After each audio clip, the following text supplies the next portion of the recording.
All right, we're back again with Summoner Sift episode 2. My name is the Benson, back for some League of Legends talk. I've got two great gentlemen with me this evening. Please introduce yourself. Who do I have? I'm Go ahead. no, no, Go no, of ahead. course, of course. One of Go you ahead. speak. One of you go. Go ahead, James. My name is Contractor BK201. Cool. And Or I am contractor for short. Projector. All right, and we're here. We're going to talk about some League of Legends tonight. Second episode, having fun. First episode was a lot of fun. People loved it on Reddit. Got in big fights with me. So we're ready to do it again. That's right. Round two. Have you guys been What's the, playing? Have you been playing a lot of League of Legends? Surprisingly, yes, actually. I took a good break for a little while, but I'm back in pretty much full force the last couple of weeks. Oh, nice. What have you been Cool. playing? What have you? Yeah. What have you been playing? Zyra, a lot of Zyra. I feel you. So we have Contractor on tonight because he is a Zyra support main. We're going to get to that here in a bit. He is, what are you, Diamond 5 now? Diamond 5 in series for Diamond 4, and I guess I don't really think it really counts as a Smurf at that point, but I have a second account also in Diamond 5. Okay, yeah. So Gotcha. what about you, Projector? What do you mean? So, I've been mainly playing Rek'Sai a lot, especially with the recent nerfs. I've been curious to know how they would affect her. Spoiler alert, they haven't really. Like, you really don't notice a difference as long as you max E second. Big whoop. Like, but So what exactly did they nerf on Rek'Sai? so That's a they good nerfed- start. Like I'm they curious. nerfed the ult cooldown. It's a lot longer at early levels. And then they also nerfed her E cooldown at early levels. And you do feel it a little bit. Like, you do have to make a little bit wiser of decisions on how you're going to use your tunnel for ganks or for setting up a route in your jungle. So I you mean, can't just spam them now, like just to move Yeah. around and But you like, couldn't- have teleport points and. but you really couldn't spam them a ton earlier either. Like, you could, but not. I mean, it's not as significant as it was. The 6-second nerf though was it seemed like it would be harder than it is. But as long as you max E second, you actually have better early game damage because you're also maxing, your E, which at full wrath does true damage, and then and you get your mobility back by the mid game. Like, all of your mobility is pretty much as it was. So I really haven't noticed anything with Rek'Sai as long as I max E. Second. If I max it third, I notice because I need that tunnel later. Like, I need it a lot more later, but that's it really. So what? So no, you're not going to be maxing bite. So you're not going to have the 1v1, right? Like as hard as you used to. But that's not what she was insane at. No, right? you do have the 1v1 better now because you are maxing. Like, you're maxing the bite second. That's her Oh, E. Her E and- because her that's on the when she's tunneled yeah, and when she's burrowed, the- it's her E. Okay, I gotcha. Yeah. All right. Yep. That's So, and then people are still going I've to been- play her, right? yeah, exactly. And I've been spamming Renekton top because it's hilarious to stomp people with. Like, it's just such an easy pick. So I've just been having fun with that. Yeah, he's I miss the Renekton bar. Yeah, I know. They need to Oh, bring the true. old Renekton bar back, right? Like that was when, you must be this tall to ride in this lane. But nope, not so much anymore. He's still good. I still think he's good, and he scales a lot better now. Like before, like the game that we just played where I got like just destroyed in lane by full ADJ for. Like if you play that game on older Renekton, like you are just completely out of the game. Like it's over.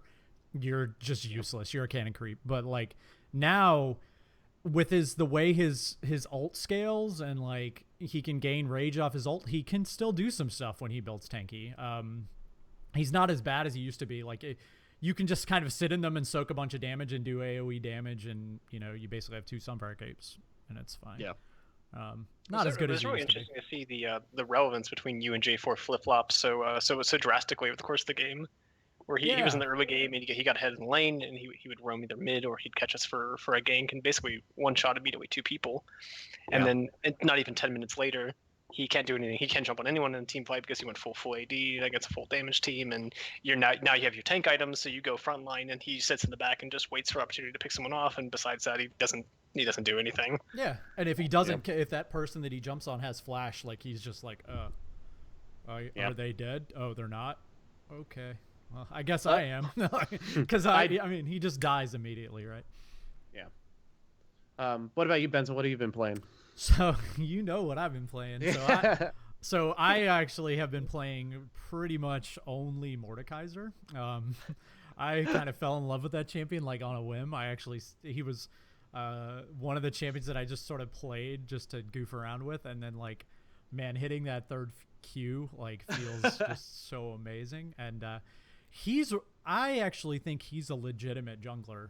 I don't think he's like, tier 1 or anything, but I mean, he's very similar to those farm heavy junglers like Master Yi, stuff like that, where, man, once he hits critical mass once he gets that first red smite, so you go Runic into Swifties into Rylai's, and you have red smite, and once he hits that spike, he is super strong. I mean, like, I would argue he's stronger than Elise is at that point. You know how Elise hits that point where like she gets jungle items, she gets boots, and then she hits Rylai's and she's like unstoppable and she just dominates the map for a while. Mord's very, very similar, where they cannot fight you in whatever lane you're in. I mean, you can literally just walk bot lane and just shove their turret and they can't really do anything. Do you go AP or AD Mordekaiser? So I go full AP.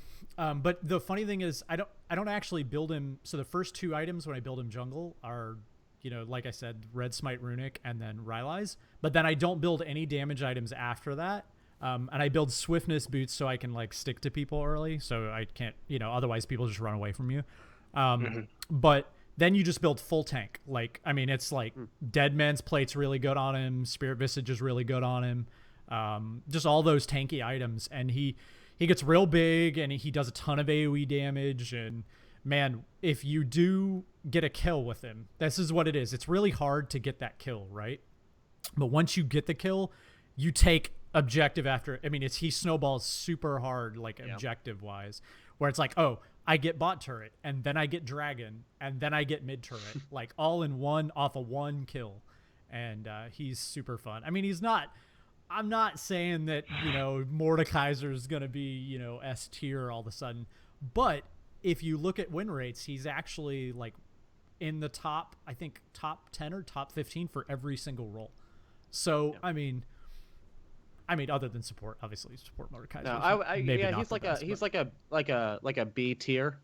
I would say, if you know how to use him right. It's just he brings no utility to the team, and that's why you don't really see him a lot either. Yeah, and he is pretty feast or famine. Yeah, he is a little bit of a liability before the Rylai's, where he doesn't have any CC. But if your comp is appropriate, I think he's a totally fine jungler. Like, if you're building one of those, like, I'm going to play a huge damage out of the jungler, where you sort of have like a utility mid laner and then like a tanky top, I mean, he's fine. Yeah. So I've been playing him a bit. He's fun. I don't know that he works a lot better when you have like a team around him, when you have like people in, you're grouped with multiples. In solo queue, sometimes it can be hard to get people to pick champions with CC. So you can only sort of select them around their comp, but he's been a blast, man. He's super fun to play. I highly recommend if you haven't played him in a while. He's a blast. And occasionally, depending on the support, you can play in bot lane. Like if they have a Blitzcrank, somebody with a hook, where you can pull people to him, you can still play in bot lane. And his passive is still real good down there. It's just, you're not gonna win the lane with him. So you better get that Blitzcrank hook and kill somebody and then cheese them, sort of. But he's fun. I like playing him. I think if you're going to play him, I highly recommend him in the jungle, though. So he's not super great anywhere else. He's okay in the top lane.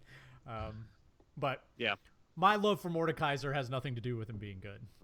His strength seems to come from people not really knowing what to do against him. They have no idea. In lane. They have 100%. No idea what that Q does. Yeah, like people just he gets a free shield and everything. Like, they don't realize just how much he can turn a fight. Yeah, he's deceptively tanky. It's super shocking how many people will, like, you'll be at like 25% health, and their ADC will literally just walk right up to you and start shooting you. And like, because they want that. I can't tell you how many Sivers I've like one shot, because they run up and they're like, oh, I'm gonna get a kill. This guy's super low, and I'm like, boom, and they just die. I mean, just instantaneously. And his, that third Q is weird. People don't understand how it works, and he gets there's a burst damage there that has to be respected. You're like 1, 2, and then you flash on him Q, E, W, R. Like if you R and then Q, they take a ton of damage, and people don't they don't see it coming. They don't After the respect first it. time, they start to figure it out, but like right away, you can kind of get them with it. So Well, and that's what I think is key, and this is something that we came across with Yorick a bit. Is like you can kind of figure out what to do against Mordekaiser and what to avoid as you go on. Whereas like with Yorick, whenever he would spam his ghouls on you, like you never knew which ghoul did what, and because he could just spam them all at the same time all the time, there's no way to differentiate what was doing what. yeah, You were just overwhelmed, so there was no way to really decipher what you were playing against. yeah. Mord is as you played against somewhat similar, except after once you get bonked by that third mace hit, you understand like, oh, don't get hit by the mace. You know, this is real bad. Yeah. Yeah. Don't stand in the rocks. You know. But Agreed. He's super fun. Fuck from the old WoW days. Oh yeah. Don't Pretty stand much. in the fire. Don't stand in stuff on the ground. Good positive path to victory there.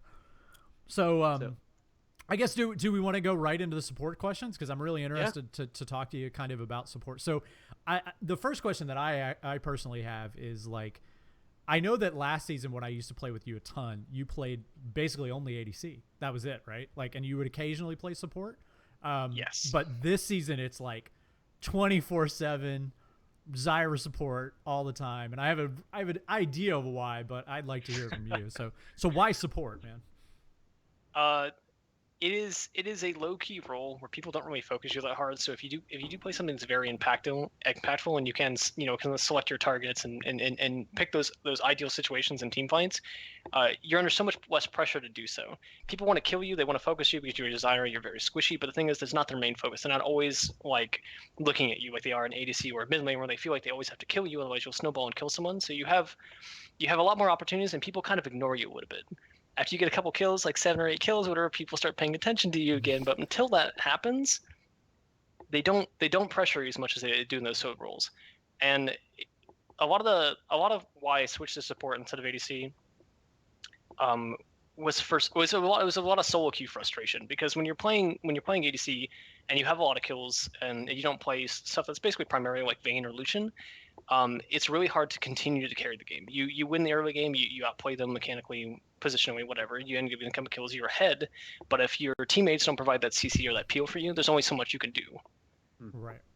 And Like if I have multiple people in the enemy team who are dedicated to killing me, I will die in every single team fight. It's basically only a matter of what can I accomplish before that happens. And so that's why I wanted to stop playing the role, because it became very frustrating, because you would be able to do quite a lot and you feel like you've played at a level that you should win the game but still don't. And there was just too many games like that where that ended up happening, where support that doesn't. I got so because you're sort of flying under the radar, you're like the secret sneaky assassin, where it's like, I'm the one doing all the damage, but you're not focusing me because you don't expect it, and that's not what people do, right? So did you pick Zyra before her kit was kind of changed around a bit, or was it like motivated by the changes? I was a big fan of Zyra before the change. I do prefer the way she is now, because I don't have to obviously die to get used to my passive, which is always a very odd thing. Like it's different when it's like for something that's like Sion or Kog'Maw, or whatever, it's like an AoE, or it's kind of like part of their kit and it's part of their flavor for that. But Zyra wasn't. It didn't really make sense. It wasn't good. And it was kind of cheeky, and in order to balance it well enough, they basically put so much delay on it and so much of the slow travel time on the projectile speed that it was like, it just wasn't worth it. But I definitely played her before the rework. For a long time, I preferred it the way it was before. Okay, but so that makes sense. But Zyra, if I remember right, was like crazy busted at the beginning of the season, right? Like when they did the major rework. Like she was insanely broken, right? Like, and nobody knew it too. Yeah. And nobody knew. No, she was. Oh no, I was banning her. I was banning her so quick. Like, I was banning her pretty early too. Like once, I know a lot of people. I was also saying Vlad was broken, and a lot of people didn't think that Vlad was broken. But I was like, man, Vlad feels real broken. And like then they buffed him, and I was like, oh no, this is terrible. And then like sure enough, he wreaked havoc for a while, and then they sort of tuned it back. But is that like, did you just pick her up as like the OP, or was it like you just like, how did that come about? That's my question. Well, at the time that I was climbing, I was playing a lot of the solo queue game supports, like the AP ones. Like I was at the point before I was playing almost primarily Karma and Zyra. I did like playing a lot of the utility supports, but if I really wanted to win and I wanted to win consistently, I played Karma and Zyra.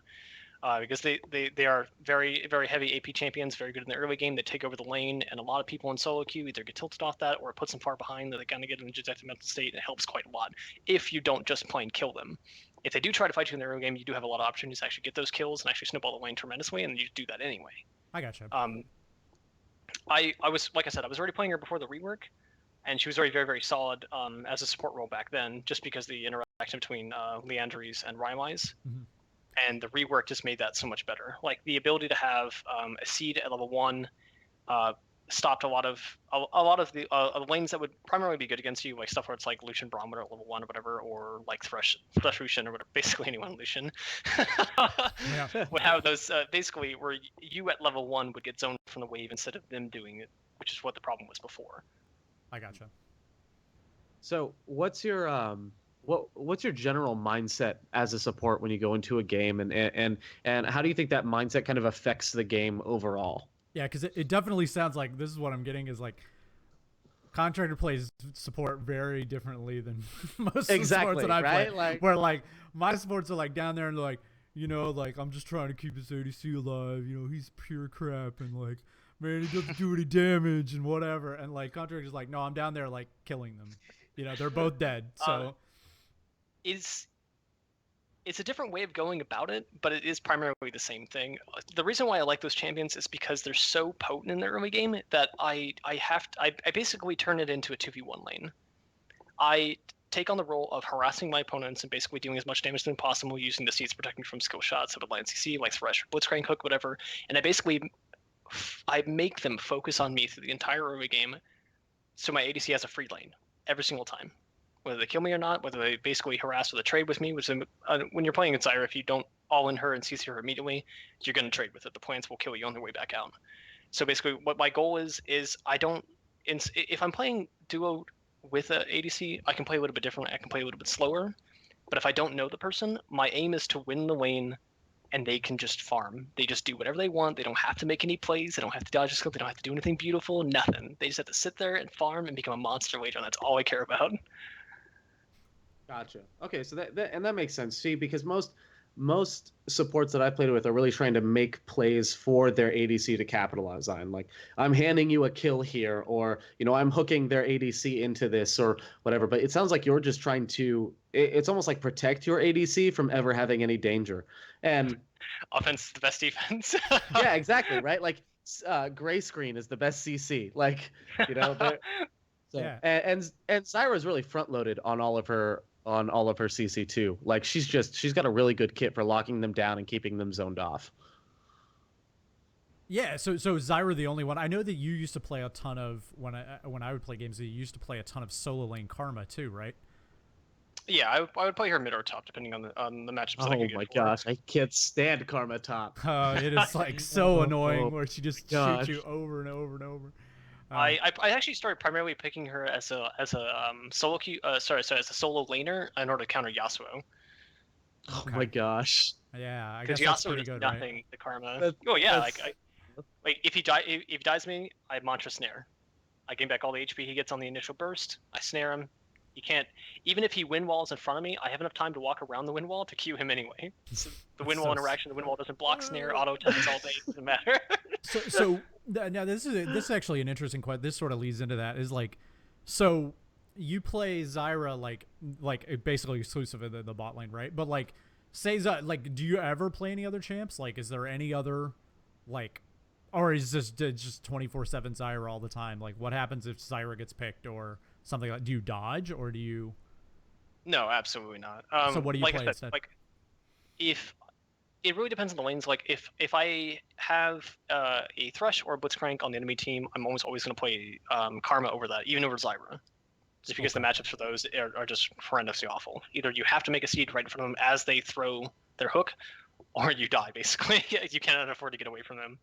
Karma doesn't really care about either of those lanes because of the speed boost and the ability to throw Q to slow and zone them, so you don't really ever mind that. There's a lot of times where Zyra will be banned and Karma will be picked, because she actually is picked quite heavily. And in those times, I just default to utility ADCs like Nami, Janna. Nami is unfortunately pretty weak right now, but Janna is always obviously consistent as always.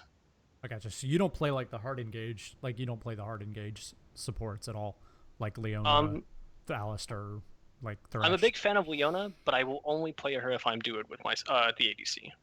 Okay. If I'm not doing with the ADC, I don't feel like there's enough coordination to really make her like a consistently good enough pick. Because I'll go in, they'll be in the middle of using an ability for an auto attack. They won't tell me what their cooldowns are. They'll want to farm. I'll want to go in, and I don't know that. I can't say that to them. So I can ping, but it only conveys so much information. So I don't like playing Leona because if you go in and you don't kill them and they're not following you up immediately, you lose all your HP, and then until you back, you're not a champion anymore.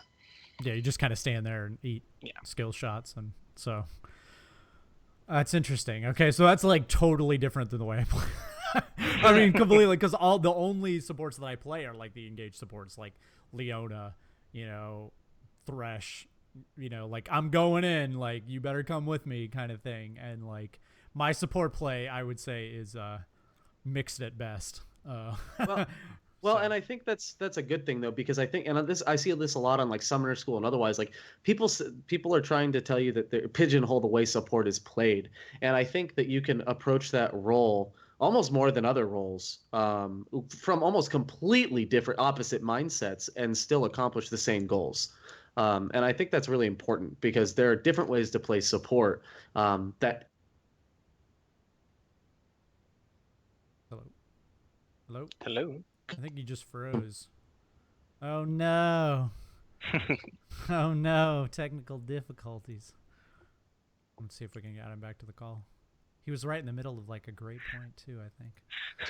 He was. I love the little photo you have from me on the stream, by the way. It's great, isn't it? I think it's really important, like that you're represented appropriately. Let me try to add him back to the call. Yeah, totally. That looks exactly like me. That's 100% you. Hey, what? It's a great add to group call. Let's see if I can. Oh man, you know me, working man. Got my little construction hat, my notepad. I think that's a notepad. Yeah, it sort of is. All right, let's see here. All right, can you hear us? Oh, we can't hear you, buddy. Well, we still can't hear him. Got it. There you are. Still can't hear you. Talk. Okay, can you hear me now? Yeah. All right. Okay. So hold that on. was We're gonna super weird. So now we're gonna need to like put another clap so that you know where to cut, like and splice. Yeah. Are you ready? One, 2, 3. Okay. So we'll find that. All right. Yeah. Back to what you. So what? Go back through what you were saying. So you were talking about how like people personalize the role of support.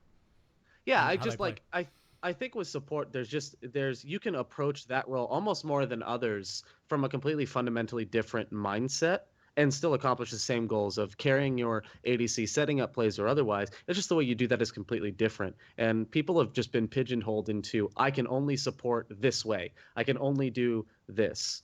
So I think that it's really good that Contractor plays this a little bit differently because I think it is vital to learn that kind of thing from supports.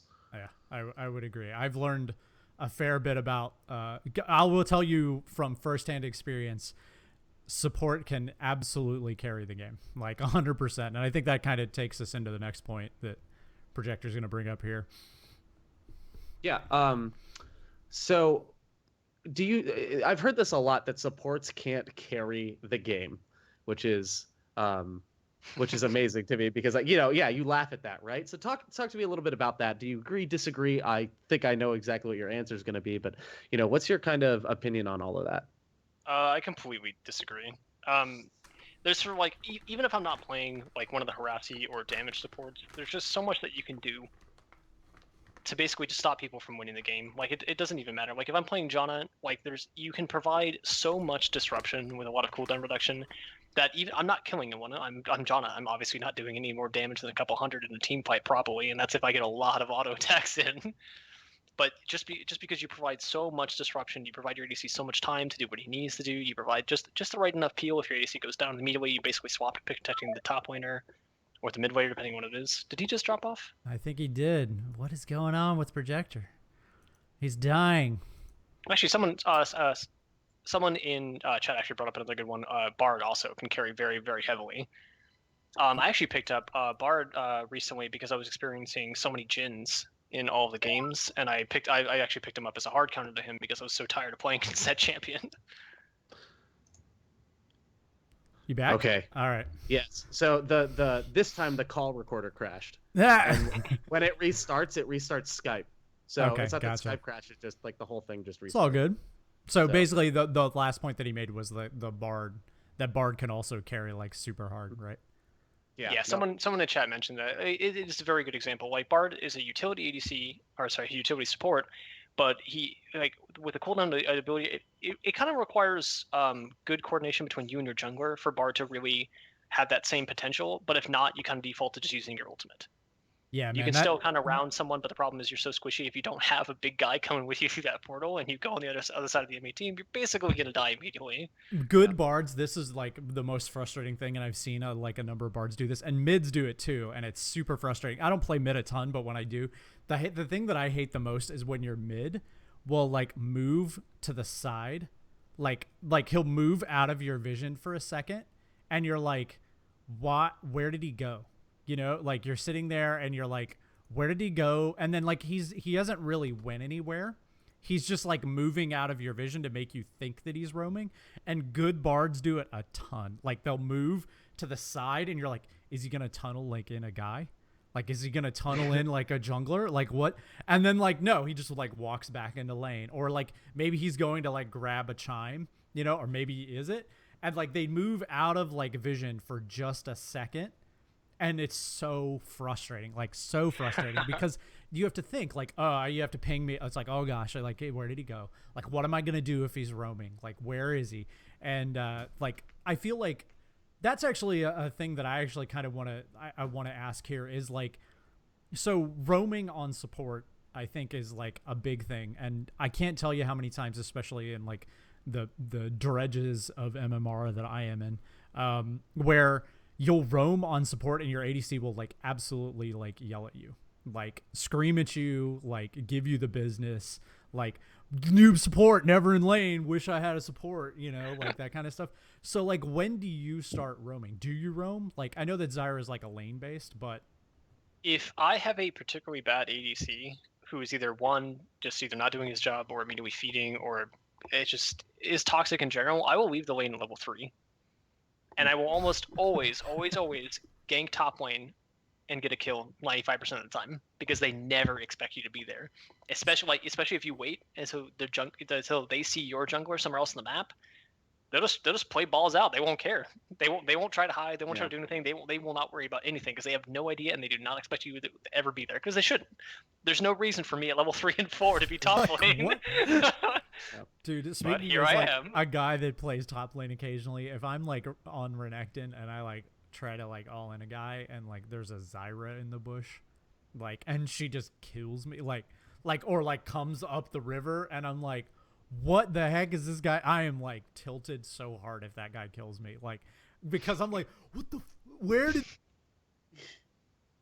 Well, you know, and what I think is interesting about like being able to roam as a support is like you can roam and your ADC, if they just sit back and wait for the wave to hit the turret, like they'll get almost all of the CS because no one at like low gold and silver elo, bronze elo, like no one knows how to zone a wave.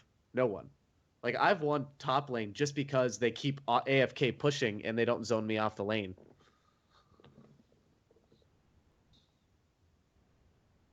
I think, is it Benson's turn to DC? Yeah, I think. I don't know. Wave control is something that even in low diamond is something that's not really consistent yet. You'll see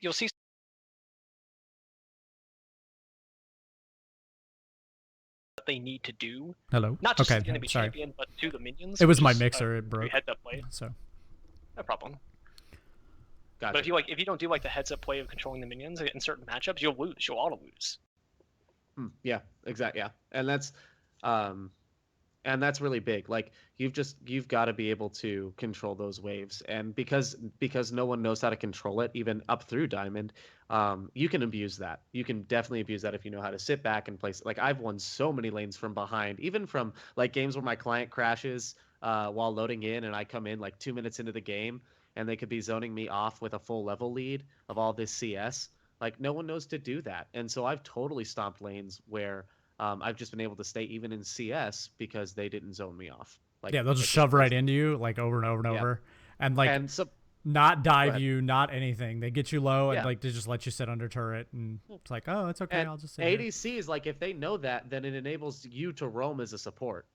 Like I think it's just really important to know. There Well, are you- scenes. You also don't have to give them a choice, right? Like if they, if you just Sometimes, yeah. if you just leave, it's like, screw Yeah. that guy. Like I'm out. What are you gonna do about it? Yeah. I feel you. There are certain ADCs, obviously like not worrying about them being toxic or whatever, but just kind of statically. There are certain ADCs I will never roam from. Like I will never leave a Jhin alone. I will never leave a Twitch alone. Like there's certain ADCs like that who basically cannot protect themselves. So leaving them, even in basically like gold, platinum, or diamond, whatever, they will be dived. If you leave them alone for any period of time and the jungler is anywhere nearby, it's a free dive. They just shove the lane, go in, kill him, and dies for free. They can't do anything about it. So I think there's certain champions where if you want to play a mid support, or sorry, a roaming support, you would really probably like to know what AC they're going to pick first. Right. You don't Someone want in to like. chat said Varus. Like you don't want to leave Varus alone. Yeah, believe it. if I pick Bard Varus, like I just already hate that game. I'm like, well, I just guess I'll just sit in Yep. lane. I guess I was lane. actually, you say Bard. I was gonna say this earlier. A lot of people don't know like the level 1 trick with Bard because his meeps proc Thunderlords individually. So like one auto apparently. I learned this from one of the guys that was involved with C9 that started streaming early. He was one of their analysts. It was on Reddit, but I watched his stream for like 5 minutes and he was like, "Yeah, Bard level 1 is ridiculous because the meeps that you collect can proc Thunderlords. So one auto and Q, and you've procced Thunderlords if you have any chimes collected." Yeah, and if you have any decent amount of AP or flat AD on Bard, that's usually about 30 to 40% of their health. Yeah, that's Ooh. huge. Just for a Q one tap, and it's a double slow. It's a slow from the passive, and then it's a slow from the Q on top of it. So if possible, your ADC would actually be able to get 1 to 2 auto attacks on top of it. Yeah. Yeah. So Like, I mean, it's disgusting. that is super sick. Like I personally have seen Projector do the same thing. Or not Projector, I'm sorry. Or Contractor do the exact same thing on Zyra though with a snare. Like where it's like, oh, like I'm gonna auto you, snare you, and then auto you, and it's like, oh, like I just got half-lifed. And it's like, and I can't move, and like, man, that level 1 is just it's nasty. Yeah. Like Depending on your seed placements is at level 1. Sometimes they can be pretty mediocre, and you won't be able to use them at all. At least not to waste them unless they like aggress on you. But if you have good seed placements, like you're basically facing towards them when your passive comes up, which is also a really heads up thing that a lot of people really do not do when they play Zyra. They need to do a lot more, which is facing the enemy bot lane in their direction and moving slightly towards them as your passive comes up right away. Because when the passive comes up, if you're not seeing in the bush, the seed will immediately spawn. So depending on your placement, it can basically go all the way back to your tower, which seed you're not going to ever use, or go right on top of them, which you get a Q, auto attack, bam, instant Thunderwards. Like, Wow. that's me doing 250 damage to someone at level 1, and it costs me 60 mana and an auto attack, and that's it. Yeah, that's insane. Like Gross. that. That's really important to know. and that makes for a Um, super frustrating lane from there too. Yep. Like And I will say this: like my favorite games are the games where supports are carrying. Like they're just the most pleasant when that Thresh is landing those hooks. it and makes just, the like, game catching it, so like, easy. It's Like, it's ridiculous It's like- when you have the difference between a good support and a bad one. oh yeah. Like- so I would and- 100% agree with that. Yep. And I've won a game where Zyra support just like ditched all of her support items and went full AP because we were losing, and then just proceeded to win every team fight. with- That's every game with Contractor. The only support item I buy is Sightstone. I go Frostwind Claim into Leandries, into Rylai's, into some combination of Void Staff and or what's it called? Sony's Hourglass, depending on the enemy team comp. Absolutely love it. who needs I- Aegis, right? Like, In the mid game, I can one shot tanks just by myself. It's just ridiculous. it's just disgusting. So okay, what would be the number? Like, what's the top thing that you want an ADC to know when you're with them? Yeah, like, so as a support. let me precurse this. So imagine that our podcast reaches millions of people right? Okay, that's a vision cast. Yeah, I know this is going to take a little exaggeration. Foreshadowing. So imagine that it goes out there and someday, like, you know, we have a distribution of millions of League of Legends players, and all of them are angry ADCs, and they're like, man, I want to go back and listen to them when they had audio problems and they couldn't hold a Skype call. Let's go back and listen to those. So they're going back through these, and they're like, and right here, right now, you get to tell those ADCs that one thing. Like, you get to just, look, dude, all I need from you is this. To just protect each other. Like, 100%. Like, even if the person you're playing with is bad and they go in on that person, you almost always have a really good opportunity to kill one of the two people. So if you're playing properly and you protect your support and vice versa, you can almost always construct a situation that will be a trade, even if it's something that turns out as something that's very bad. Like if I'm playing Zyra and I get thresh hooked at level 3, and he just goes in on me, and it's like a thresh Tristana, so they just try to burst me instantly. If I have anybody who doesn't need any good damage in the early game, I will basically ignite auto tech, QW, get a seed plant, Thunderwords, bam. It's probably 400 to 500 damage right there. All you have to do is jump and do damage. That's it.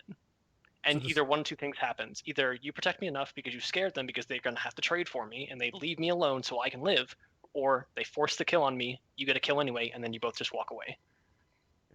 So you're talking about a strategy that I have affectionately used in the past, and I've generally been called bad for it, and that is the ride or die homies strategy, which is, oh, you're gonna flash this wall and go in and like try to 1v1 that guy. Like, I'm in with you, and like I'm flashing the wall, and like we go down together.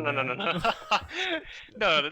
Like if I'm talking about like immediately, like if someone's trying to like do like a cheeky play where they want to flash over a wall and do something, if they don't surprise them and have enough range, because if like it depends on the elo you're playing in, because like if so like in diamond, like if 0.3 seconds isn't enough to surprise someone in diamond, 0.5 seconds in gold or platinum might be enough, and that'll probably be fine. But 0.3 seconds, a lot of diamond players can react in that time. You flash over a wall and go to hit them with something like whatever, anything with like a slow projectile speed, like Elise Q, or sorry, not Elise Q, like a cocoon, Zyra snare, anything like that. They're gonna get away. They will not hit them. So it's kind of like respecting your opponent, and like if they make a decision like that, you can support them and go in with them. But I don't think you should, and I don't think it's correct to do so most of the time. But generally, what you're saying is like sort of make it painful for them to fight. Like if your guy's gonna get jumped on, like make them pay for it. You know? Yeah, like I've won very, very, very, very, very many 3v2s when the jungler would gank us, and we just turned around because they go in as they're confident, you know, they're slacking, they're just running forward because they want to hit that CC, because they know as soon as they do, they're going to burst one of us. So we don't run away, we don't dodge the side, we run at them. You aggress at them, you kill the person who is either low or any semi-low, and then you turn it into a 2v2. You need to buy time for your cooldowns, but in the time, that's fine. They have one less person to hit you, and if you kill the damage dealer, you pretty much can just walk away from them. Yeah. And if they force the fight, you can get back to your tower, eventually trade for 2v2 or 2v1, and it's fine. Well, and I think people don't realize, like, if they've already burned their cooldowns, you have a window that you can trade back. Like, you're like, oh, no, they just bursted you, they can burst me too. No, they just bursted you, so they can't burst me now. Yeah. Like, they're on cooldown, especially early levels when all those cooldowns are way higher. So, like, you need to take advantage of those trading windows to protect each other and to make trades worthwhile for yourself. Yeah, especially when someone uses all their abilities and you're not dead yet. Someone, yeah. And you're not basically within the range of being dying to like 2 basic attacks. Like you can, if you have all your abilities up, go for it. You can probably kill them if they're anywhere around the 60 to 7% health range. Yeah, in them, they're dead. I feel like that's a really common thing, especially at the MMR that Projector and I play out, which is like, you know, gold. Like people will not, they'll see someone who's like fed, like delete someone, right, and like delete them, and then they'll be at like 30 or 40% health. They'll just like obliterate the other guy, and then you'll have like a guy next to him who's at like full health, but he's maybe a little lower, maybe doesn't have the same items, and like they're like, oh, I don't want to fight that guy, you know, because like, oh, he's fed, you know, there's like this sense that like that guy's fed, I don't want to fight him. And it's like, yeah, but he just used like everything on me, like everything. So just go, like, because cooldowns I feel like are like it doesn't matter how fed he is if he doesn't have any cooldowns. Like if he doesn't have any abilities, it doesn't matter. You've got like a window, you know, of, and it's different for every champion, but you've got a window of at least 3-4 seconds where they can't do anything. Like they're gonna only auto attack you. And Ari auto attacks are not going to kill you. Like it's just. It's not gonna do that. Yeah. So. Sorry, the first time I ever got Diamond 5, I did so off the back of a game where my ADC decided to pick ADR. So. That's actually hilarious. I remember that. Kid you not, he carried too. Okay, so at that point, Ari's auto attacks will kill you, but not before that. If you're facing a fed mid lane Ari, then don't worry about it. Like. So that actually be okay then. And if her ult's down, especially, like, even if she throws out her Q, you can dodge it, and she can't dash to make sure it hits you on its way back. Like, there's just, even with her cooldown back up, if you can play it right, like, you can win. What are you even building on ADR? Like, what? Like, is it, like, attack speed? Like, what? That, like, blows my mind. Like, what are you building? Like, static shiv? Like, I believe the build was Essence Reaver into static shiv, into BT, I think. I guess once you get the items, it's pretty good, right? Like, because you're gonna have the mobility and like you have a charm. It's extremely hard to kill you. Yeah, and you have a CC like where you can like get somebody off. And you do true damage. Like, that's like, that makes sense. There was one team fight. We were fighting. We were bot side. They were top side, and we were fighting around the wall around mid turret, the one that's connected to like the tiny side bush. And there's a team fight where we were fighting there where she jumped over a wall to hit someone with her abilities. Got a couple auto attacks off. Ulted back over the wall to avoid something. Ulted back over the wall again to continue the team fight after the cooldowns are done, and we finished the team fight. I was like, okay, that one was pretty annoying actually. Oh right, okay. Like, I wasn't expecting to pick until that point, and I was like, oh okay. So you know what you're doing. It's still just kind of weird. It's just weird, but hey man, like I've seen some people do some strange things. I got dumpstered by a Triforce first bot lane LeBlanc one time. Like the ADC LeBlanc just straight up dumpstered me. So been there. I think LeBlanc has the potential for being a lower tier ADC for the same reason that Ari does, though. Just because you do have relevant CC, which ADCs obviously don't really have access to all that much, and then you do have tons and tons of ability. It is so hard to kill you. Just awkward. The new meta guys, everyone go out and start spamming AD LeBlanc games right I know now. There's an AD Ari Diamond main, like basically one trick. Like he only plays AD Ari and he's like Diamond 3 or something like that. Like it's a thing. It's definitely a thing. That's interesting. That's the hard road to, like I want to get there my way, like yeah. I'll do something totally. But honestly, like that I think that shouts to creativity and mindsets. Like that matters. The same way you think to play support differently, now you're playing ADC differently with someone who is weirdly mobile, does true damage, has CC, like has such a flexible kit for that idea. Yeah.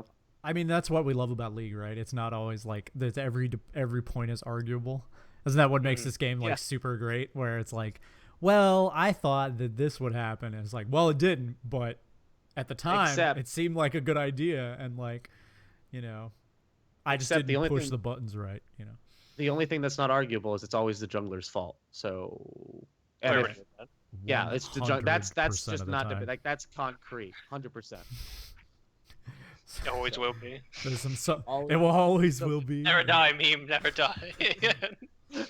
Get double killed bot lane, stupid jungler. Like, I was here to clean up my mess, man. I was exactly. Why can't my jungler constantly wiping my ass? Yeah. Story of my life, man. Like holy moly. God, the stupid Rengar hasn't ganked yet. I'm level 3. What are you doing? I haven't even done my second buff yet. I love that. Like, I love that. People, when I play Nocturne, they're like, Nocturne, I really need a gank soon. That's great and all, but I'll see you in 4 minutes. Yeah, right? Like, I'll see you in a bit. Like, if you need a gank already and we're 2 minutes into the game, like, there's a problem. Right. So that actually transitions well into like the next thing that I was. So you just said that like the game that you got into Diamond 5 was with an AD Ari, right? Like so, and normally like I think a lot of people would have just spun out of control like in Champ Select, and I'm sure maybe in voice you did, but I'm gonna make the assumption that you were a great human and didn't like trash that guy in chat. And like, I actually did not say anything to him. All right, at all. So that leads me into how good he was at the ADR. I actually picked Soraka. so when that happens, like So that leads me to the point of like, so not trashing someone for a pick in Champ Select, like losing the game in Champ Select, I think is a good tip. But like, what other general solo queue tips do you think like you that took you to Diamond? Because I'm sure like most people, you know, what is it, 80-90% of the base isn't Diamond, right? And if they're like me, probably never will be. But like they, you know, what are the tips that you think like that you would give to people like to get there? Unless you're like your team's sole initiator, stop trying to make plays. Just play a good, consistent game of League of Legends, and your opponents will fuck up in no matter what you want. There are things like Diamond 3 Plus, like you do have to make plays. Every person on the team is very good. They basically all have to do things. If you do get shut down, stop trying to make plays. Do your job, keep alive. You don't have to do everything. Just do what you can. That's it. Just do as much as you can. So every game doesn't have to be Space Jam, is what you're saying. I don't have to be Jordan with like you don't the have to be extendo arm, like like you know, if like I could have every person on my team be like 0-0 and 15, I would 100%. I would take that every single game. Like, yep. And same thing for me. Like if I need to suicide to die over and over and over again to win the game, 100%, I will do it every single time. Oh, people also need to stop caring about KDA. Like, I think people with the introduction of like the websites where you can check out like your global KDAs and your rankings, so it's like 100 best Nasus in the world. You know, like people give a shit about KDA more than they do, but that's wrong. If you're caring about KDA, you're not caring about winning. right. Like that should be your priority always. Yeah, I mean, like that's very different. I mean, just like I definitely want to hear more of these tips, but like that's very, very different than what a lot of people tell you to do when you climb. Like they will tell you like you have to just ignore your teammates and 1v5, right? Isn't that like super common? Like tons of people will say that to you.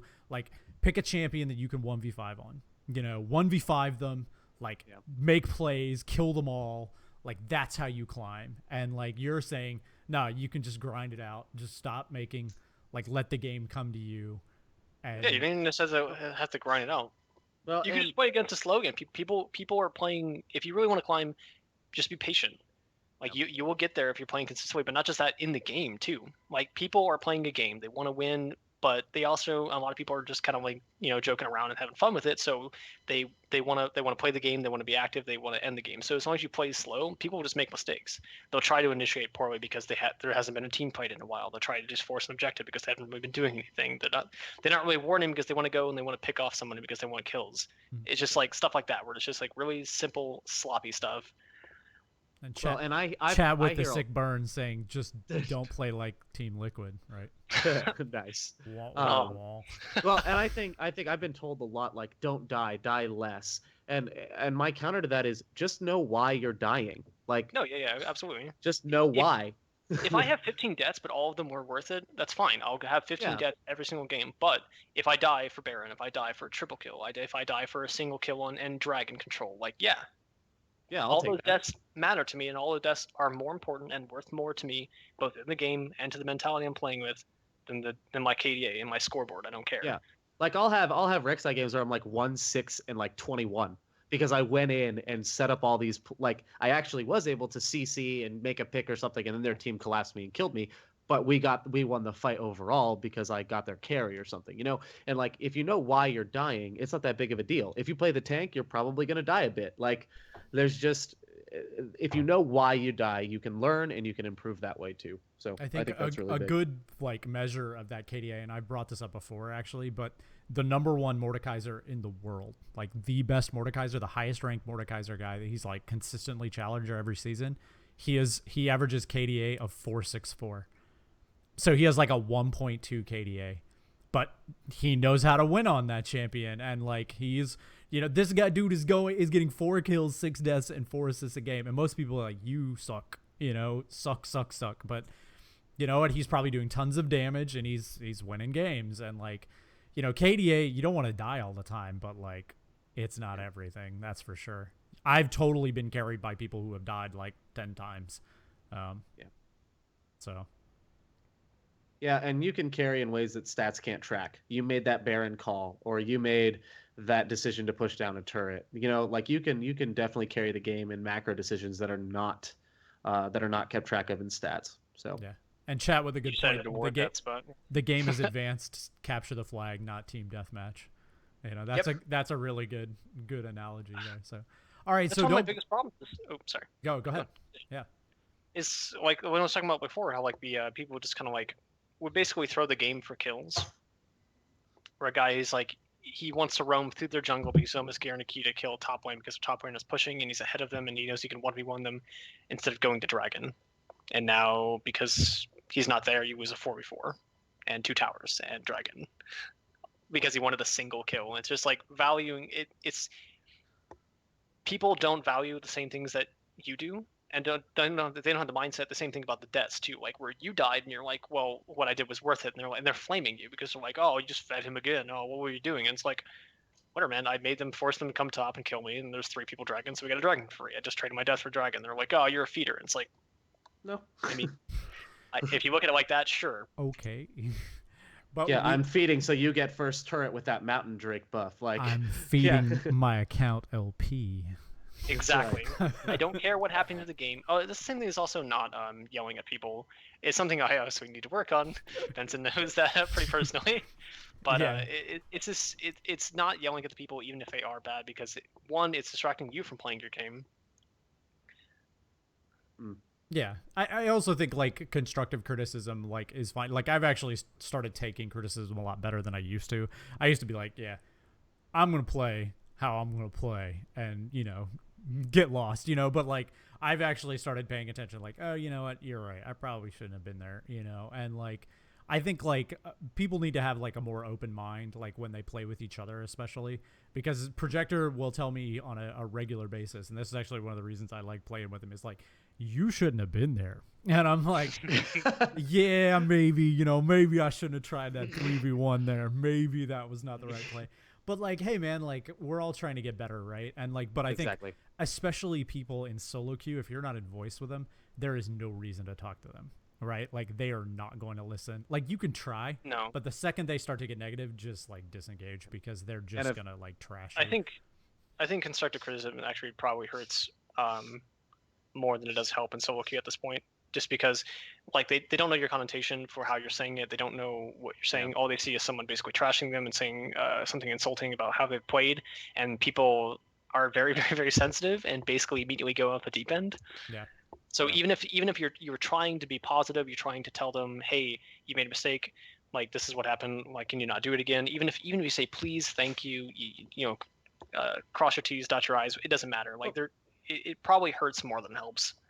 Yeah, and I've noticed like sometimes we're not sensitive to the fact that people are spending hours and hours learning these roles. I spend a ton of time just trying to learn how to smite. And while I've missed it a few times, and lately I've been missing it a lot, but I had one game as Nocturne where I missed every smite during the game. We got every objective, but because our team they were uncontested.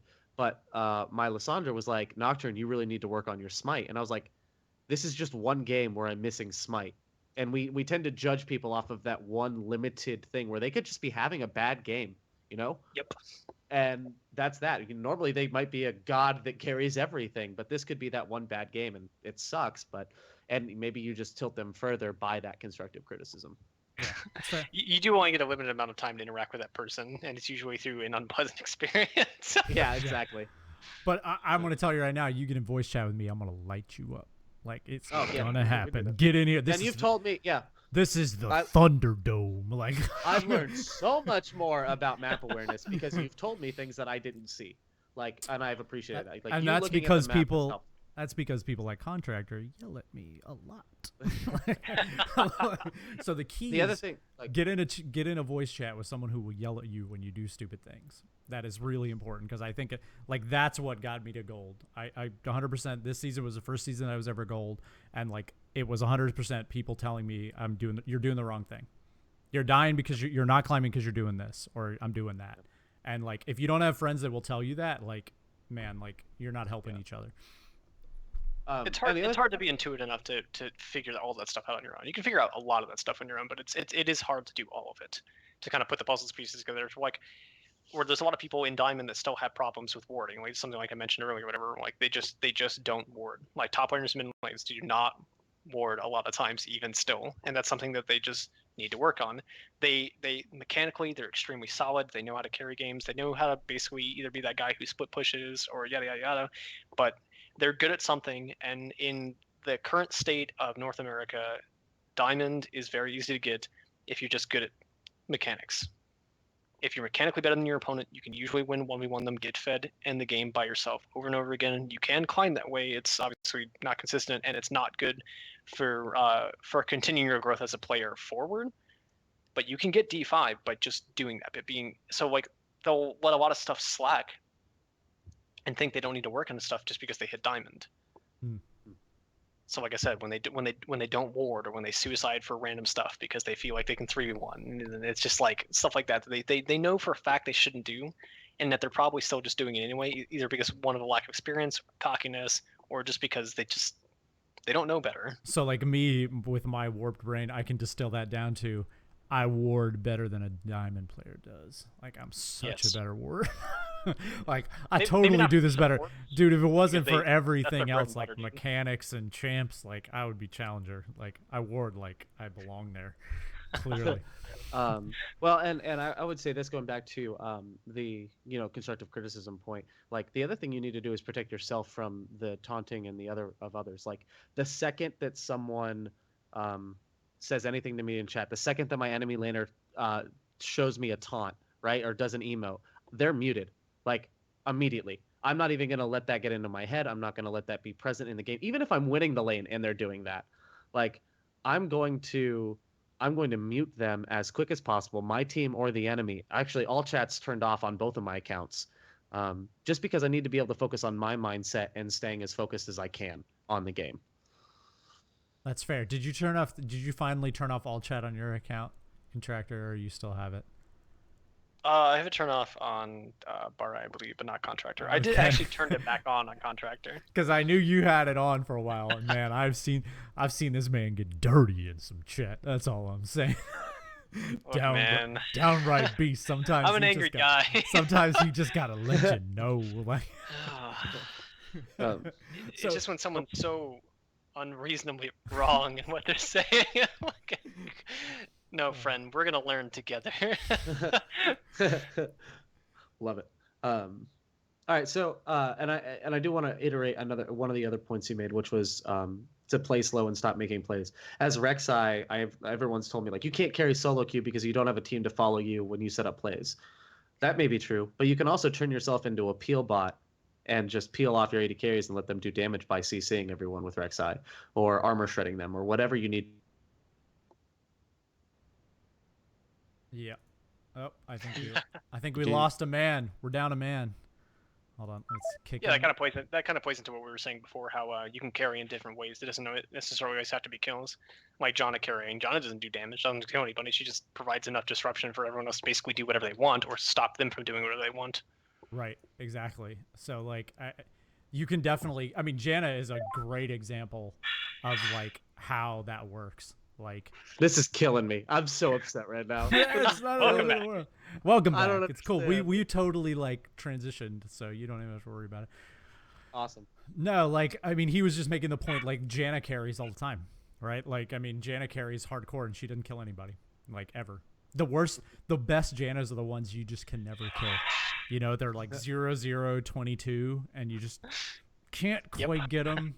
And like they heal, shield, you know, tornado, and you just can't get to them. They're so frustrating. And that is, I've seen some Janna carries where like she carried hard by tilting the crap out of me. Like, I've been tilted by a number of Jannas in my life. I'll tell you that right now.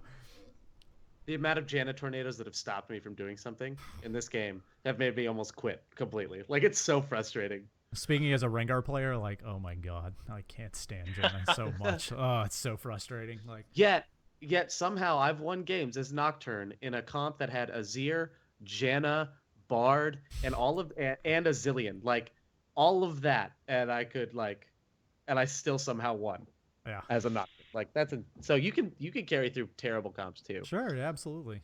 Stop worrying so much about comps. I think that would be my, you know, that's the one thing I've learned a lot from playing, you know, with you, is that Like comp is not as big a deal as I used to think it was. It doesn't matter. Like just play, man. Like it's so it does matter to an extent. Like you need a tank, you need these things, but like just play it out, man. Like stop worrying so much about meta. Yeah. In lower elos, we should specify.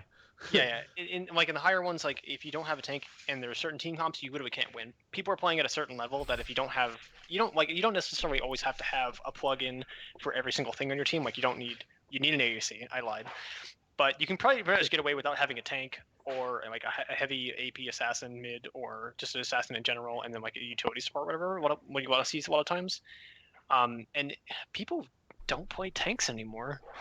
Besides, weird, besides don't, seeing right? Zach, no one ever chooses tanks anymore. I see a bunch of E jungles. I see a bunch of Vi jungles. Almost all the jungles in my ELO are Vi, Rengar, Kha'Zix, Master Yi. just full out damage. Come get 80 you. assassins. Yeah. That's it, and they get fed almost every single game. It's crazy. Wow. Again, because people don't ward very well.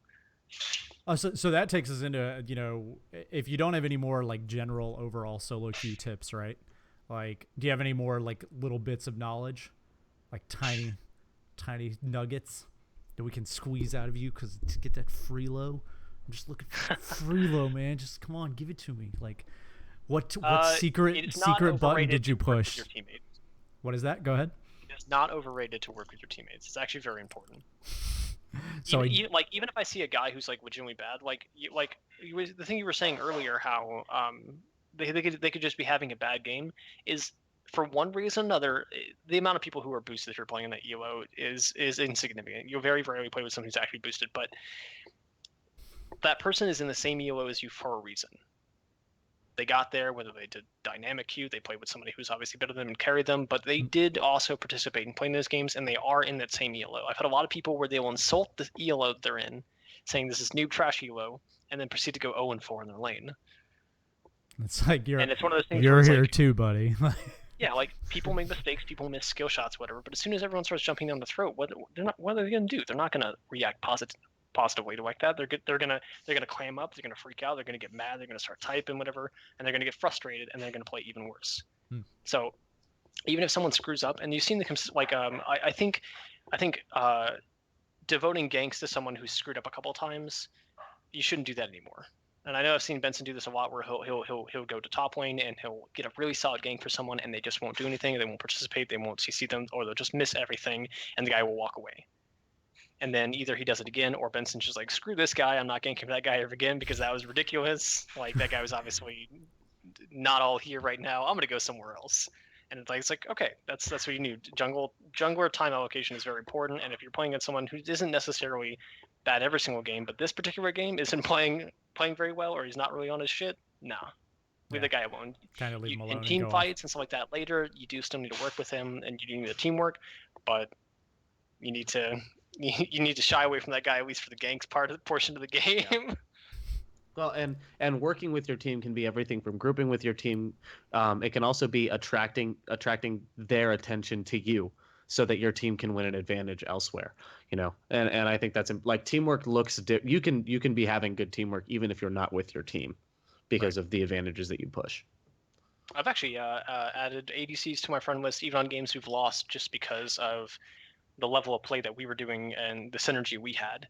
We still lost the game, and it was still obviously a loss of LP, but we were playing well enough that it wasn't necessarily our fault, or the mistakes we made weren't as detrimental as what people were doing in the rest of the team, and we did have a very good shot to win that game, and that synergy was very important to me, and they also didn't rage.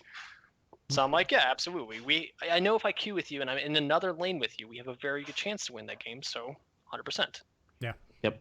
That's why totally I really like. I don't like playing solo queue as much. Although, like me personally, this based on the champions I play and the way I jungle, it's actually better for me to solo queue because like people don't react to Rengar the same way when they're like in all solos versus like grouped all together. Then they like bunch up like a shield, like it's like a phalanx of like Greek shields, like keep everyone alive, But like they don't do that when they're not in groups. So. But I've learned especially that grouping with people keeps me from tilting. Like I tilt a lot less. Like I can go 0-3 in lane. Like, I mean, the game that we literally just played, I think I went 0-3 in lane and I just was like, it's fine. Like we're going to be fine. Like I'm just going to get tanky. this guy's gonna fall off eventually. Eventually, we're gonna group, and things gonna be fine. And I tilt a lot harder outside of voice than I do in voice. I'll say that. And I feel like I can get back into games when I'm grouped with other people. So that's a good question. Did you solo queue like the whole way, or did you mostly duo? If I wanted to legitimately climb, I solo queue. I actually do the opposite whenever I play alone. Whenever I play alone, is I tilt way less than I do when I group with people. I don't know if it's because like I'm just being a jerk off and trying to repress people, or whatever, and I get embarrassed whenever I go like 0-3 in my lane or some shit like that, whatever. But for the most part, when I'm playing alone, I focus a lot more. I'm not having to talk to somebody else in the conversation. I feel like I'm ignoring them, whatever. Like, and all the things that I'm just doing, I'm not typing in the chat because it doesn't matter at all. I'm just pinging. Anytime I see a jungler on the map, I'm just pinging. But I'm just focusing on me, on my play, and that's it. And it helps kind of like shut out other people if I solo queue. Well, yeah. And I'm different from you, Benson, in that like I actually have trouble with my communication when I'm with a group. Like, so I'll blow a flash and I'll say, all right, we got his flash, but I won't time it in chat because I'll have told you, like I'll have said it. And there are different aspects of my game that actually suffer when I'm with a group that I'm still trying to learn how to actually play with a group, because my time allocation is actually worse as a jungler when I'm not as a group, because I'm listening to these people telling me, hey, come here, and I'll miss farm, and like we'll have failed the gank or whatever, or delay different things, and I'll actually lose out on myself because I'm trying to focus on so many other things. Yeah, whereas in solo queue, like you can just like, oh, I know where I need to be. You don't have like 12 people telling you what to do, and yeah. And there's a place for both of those. Like, I'm not knocking it. That's just how I process things on my own. Does that make sense? That's just my strength. I think it's for everybody. I think everything is different, right? Like, so like me personally, like I tend to do a lot dumber stuff like when I'm not grouped with other people, because like I gotta tell you, like I'm not Rengar like ulting and flashing over the wall and diving to inhibitor turrets like when I'm like when I'm in like a group, because man, I don't want people to be like, what are you doing, man? What was that? But I mean, I'm not gonna lie, that does happen occasionally, but it's far less frequent than when I'm in solo. Because when I'm solo queuing, I'm just like, I'm never gonna see these people again. I'm never gonna talk to these people again. What are they gonna do to me? Like, I'm flashing this wall, baby. Like, and if I do something balls to the wall like that, like, and I know I'm gonna die for it, like I know, like, oh, this is a bad idea. I slash mute all really quickly before they can react for the next like 30 seconds, and then I'll unmute everyone, so that it'll be like they never reacted.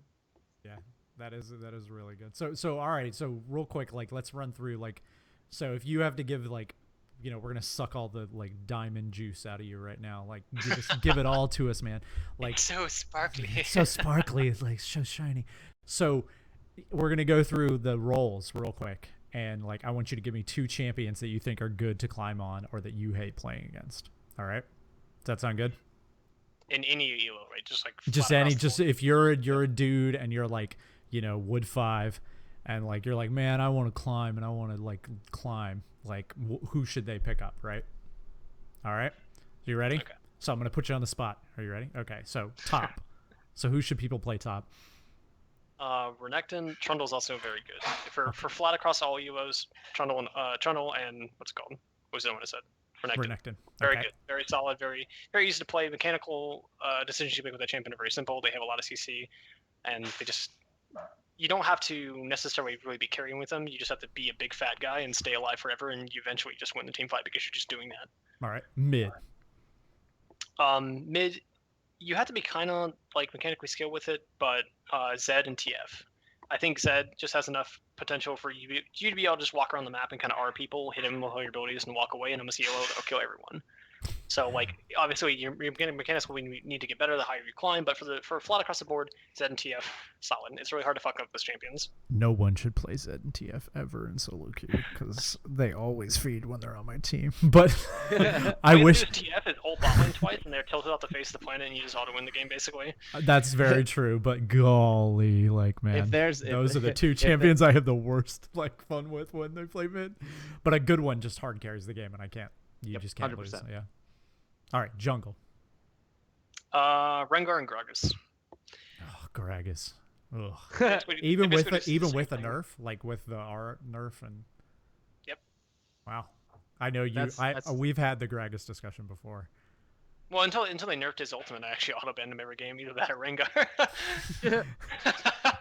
oh, They're Gragas just is super rough. simple to play champions. They're very frustrating because the counterplay that you have against some of those champions is very, very little depending on the champion you are.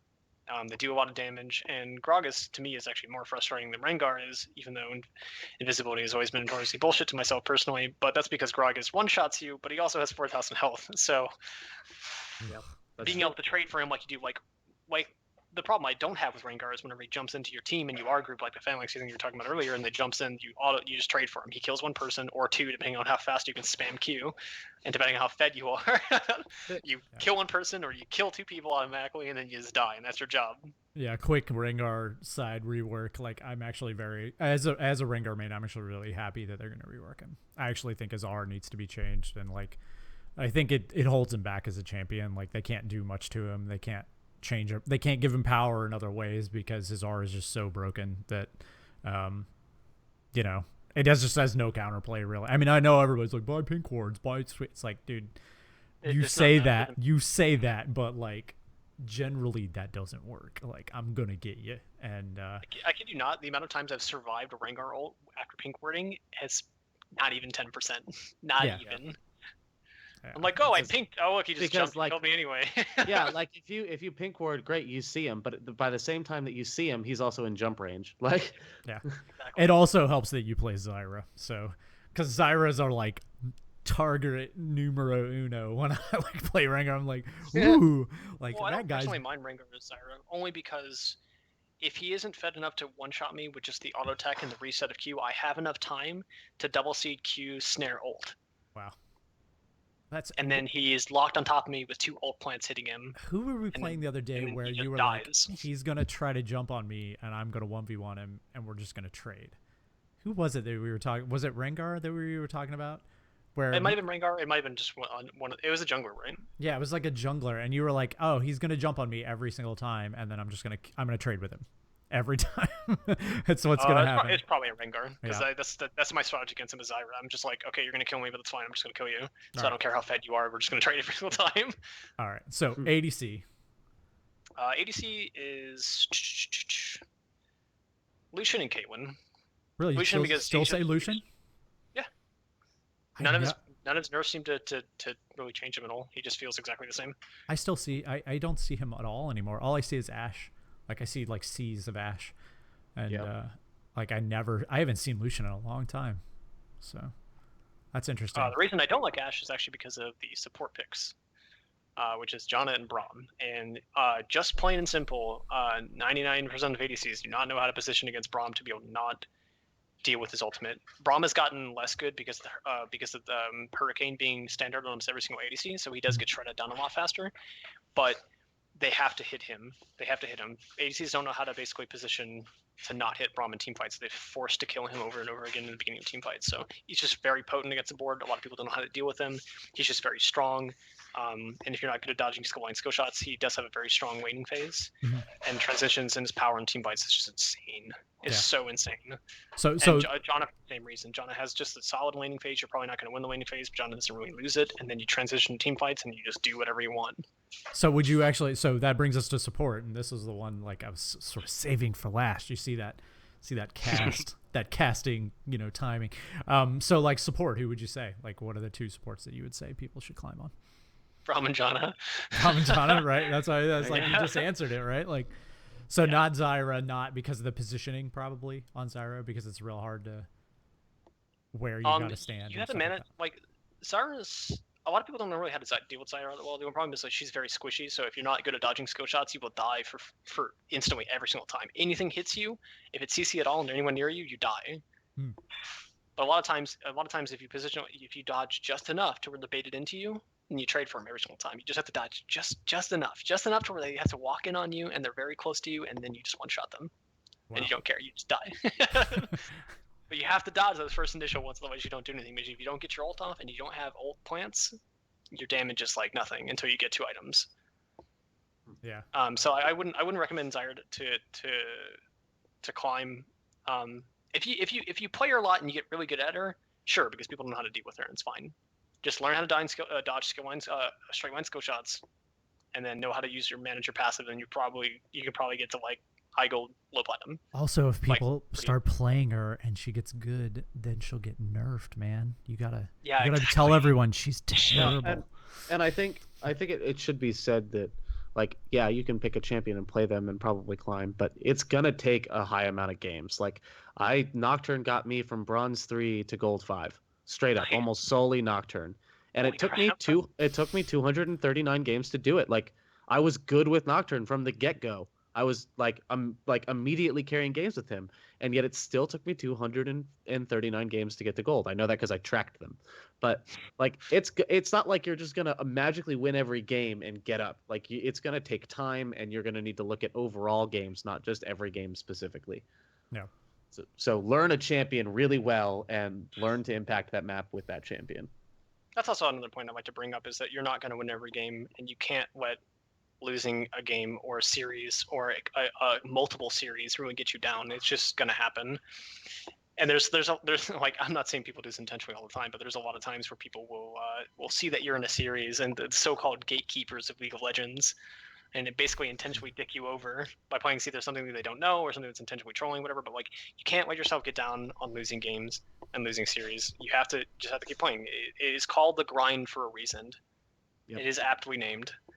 If you are not comfortable with sticking with one champion, like, then save normals for when you play other champions, and play ranked when you're in the mood to play that one champion that you're good with and know you'll climb with. Yeah. Like I still am very confident I can continue to climb quite easily, and I still am, even at this point. But there's still champions that I need a lot of practice on. Rom needs a lot of work. Leona needs a lot of work, only because I don't play the champions that much anymore. But Bard, there's a lot of the really good supports that I'm not playing right now, because I am primarily playing solo queue. And in a 5v5 setting, I would transition to utility supports only, probably. I'd have like Zyre and stuff for like those niche picks or whatever when you really just dumpster some people. But for the most part, like, if I'm playing with the DC I know and a full team that I know, I would transition to almost solely utility supports. Yeah, like Janna, Braum, because they're going to bring more than just damage, right? Like, exactly. Mm-hmm. Yep. So. It's like, and that was awesome. Like, okay. So many. No, what else you got? Go. No, I'm not gonna cut off a sweet nugget of wisdom. I will. I hate you. Stop talking. I'm just kidding. Go ahead. Man. Oh man, come on. It's just like mentality wise, it's just so insanely different from 5v5 to solo queue. Yeah. Oh no, 100%. Not only just what you have to play, but what you should honestly play, and that like this is something that like I see a lot of people do when they make a fives team, is they don't value playing as a team. They just value winning, which is, I know that some of the things I was saying earlier that doesn't make a whole lot of sense, but I would rather me play as a 5-man team and play with a lot of synergy, and every one of us being on the same page and lose every single game until we get on that same page and do it every single time and start winning those games, than win it all for a while. Because like, win or lose, I want us to be playing on the same page. I want us to be doing the same things, to have the same mentality and have the same prioritizations. I don't want to get 3 kills mid lane and then have 2 people go mid tower and then one person go to Baron and ping it 3 times. Be like, what the fuck are you doing? Go fucking Baron.